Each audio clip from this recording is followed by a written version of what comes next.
as we welcome the Republican nominee, President Trump, and the Democratic nominee, Vice President Biden. In politics, a party is a political organization with particular beliefs and aims, which you can vote for in elections. The American system is bipartisan. This means that there are only two main political parties. In the United States, these two major parties are the Republican Party and the Democratic Party. Do you know what policy and policymaking mean? A policy is a way of doing something that has been officially decided. Policymaking is the process of formulating policies. And from where you're standing, it can look like the people who create policy don't care. Well, at the very least, don't understand. These two major parties in the United States differ in their general ideologies and therefore their policy making. Just to give an example of this, Democrats tend to be more liberal and in favor of women's freedom to choose to have an abortion. Republicans are anti-abortion. Republicans are more conservative and against the prohibition to carry guns, while Democrats are for stricter gun control. Donald Trump is the Republican nominee, and Biden is the Democratic nominee. A nominee is a person who has been nominated, or in other words, chosen to do something. One of the main topics of discussion during the debate was the Affordable Care Act, also known as Obamacare. Now, what's at stake here is the president's made it clear he wants to get rid of the Affordable Care Act. He's been running on that, he ran on that, and he's been governing on that. He's in the Supreme Court right now trying to get rid of the Affordable Care Act, which will strip 20 million people from having insurance, health insurance now. Now, maybe unlike in your country, in the USA, we do not have a public healthcare system. This means if you go to the doctor for anything, you will have to pay it out of pocket, which is why many Americans pay for health insurance. Now, Obamacare is a program that consists of making access to healthcare more accessible to people who can't afford insurance or doctor's visits. Healthcare is the industry that involves companies that make medicine, hospitals, etc. So I am going to let you pick a healthcare plan for our office and then explain it to your coworkers.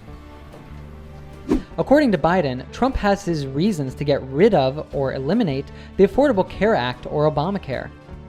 If in fact Trump does succeed in doing that, 20 million people will be stripped of healthcare insurance. The expression to strip someone of something means to remove or take away that thing. Let's see this word in different examples. Notice how the word is used differently in each. But if you contradict this report, if you mention alcohol, well, that's the only fact that's going to matter. They'll strip me of my license. Yes, they will. I'll strip you of all you have. Everything. But without an emotional component, computers would strip us of all humanity and create... Go ahead, sir. Obamacare is no good. We made it better, and I had a choice to make very early on. We took away the individual mandate. We guarantee pre-existing conditions, but took away the individual mandate. Listen, this is the way it is. And that destroyed... that. They shouldn't even call it Obamacare. Then I had a choice to make. Do I let my people run it really well or badly? If I run it badly, they'll probably blame him, but they'll blame me. But more importantly, I want to help people, okay? I said, you got to run it so well. What Trump refers to by individual mandate is the law that forces all residents of the United States to pay a healthcare fee based on their income. If this wasn't an obligation, healthier individuals wouldn't pay for healthcare, as they would think they don't need it. This would make healthcare companies raise their rates, and the people who really need it wouldn't be able to afford it. Trump doesn't think Obamacare is a good system. He talks about having people in his government run it as well as possible. You can say to run a company or a business, even to run a country. This means to administrate. I'm not fit to run a company, and I don't deserve a fancy phone. Well, gentlemen, can we move on to the economy? Yes. The economy is, I think it's fair to say, recovering faster than expected from the shutdown. Much faster. In the second quarter, the unemployment rate fell to 8.4% last month. So we built the greatest economy in history. We closed it down because of the China plague. When the plague came in, we closed it down, which was very hard. psychologically to do. He didn't think we should close it down, and he was wrong. Chris Wallace starts a statement by saying, "It's fair to say." This is a great phrase to say when we're about to make a surprising statement that in fact is supported by evidence. Look, we came here to win and they're not even giving us a chance. I think it's fair to say that no one in the history of America has been discriminated against more. Buddy. Yeah, that's my B, adrenaline talking. Closed down, or the alternative, shut down, is often used to talk about businesses that stop operating. According to Biden, 1 in every 6 businesses in the United States closed down during the COVID-19 crisis. We had 10.4 million people in a 4-month period that we've put back into the workforce.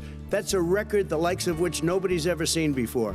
The workforce is the group of people who work in a company, industry, country, etc. Trump then talks about a record the likes of which no one has ever seen before. This is an advanced expression that is used to emphasize how important, great, or noticeable something is. So far, we've only shown extracts of the debate that are fairly moderate. But it was actually awful, as Biden couldn't get a word in edgewise with Trump continually interrupting him. We could say, in a bad way, this was a debate the likes of which we've never seen before. The difference is millionaires and billionaires like him, in the middle of the COVID crisis, have done very well. He only focused on the market. But you folks at home, you folks living in Scranton and Claymont and all the small towns and working class towns in America, how well are you doing? When we say something is doing well, we mean that in a general way, or perhaps to say that after a period of sickness, they're back to feeling well. This is also commonly used to say, in a nice way, that someone is successful in work or business. So you look like you're doing really well. I guess your mugging days are behind you. Oh. Then, Biden accuses Trump of focusing on the market. This goes back to the ideology that the Republican Party represents. This party tends to be in favor of businesses having very little limitations, low taxes, etc. The Democratic Party defends the individual worker and believes that the government should be heavily involved in how business is done in the country.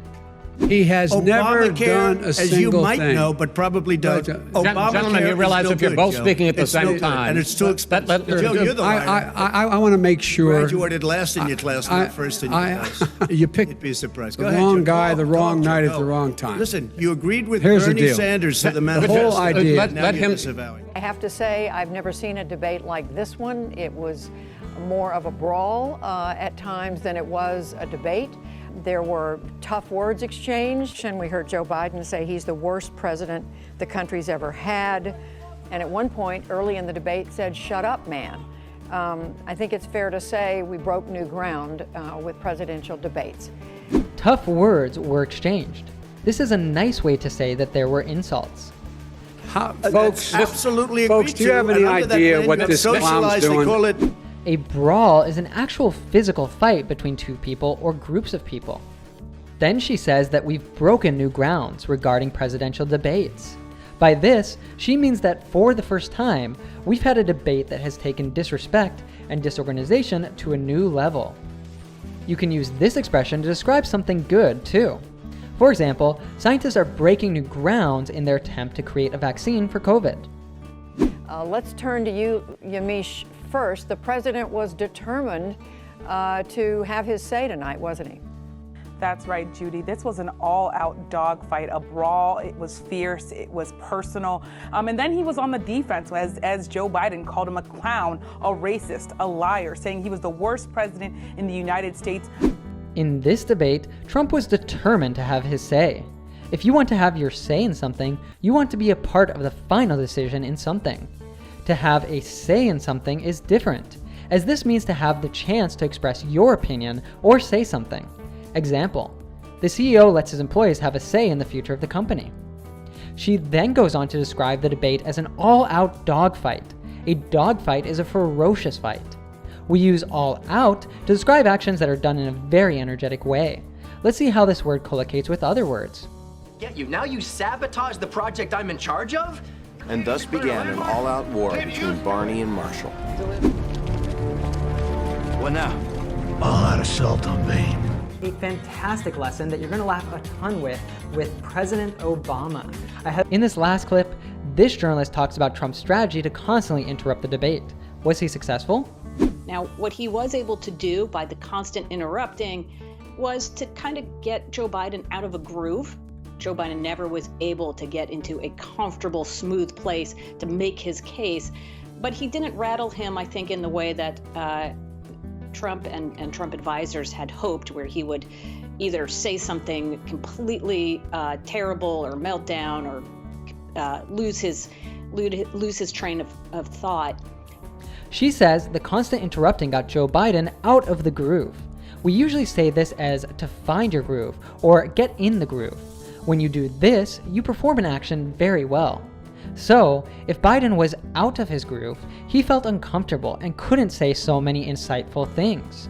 Trump wanted this to happen so that Biden wouldn't make a strong case for what he plans to do as president. To make a case for something means to explain what you want to do and argue or give reasons why that is a good thing to do. But you are wrong to keep me on the sidelines. I am smart, I'm capable, and I can make a difference. Well said. You make a strong case.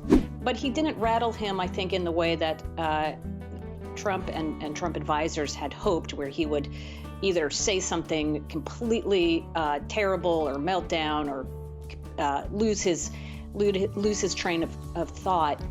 However, it seems like Trump couldn't really rattle Biden. Even though he responded and attacked back, he did keep his composure.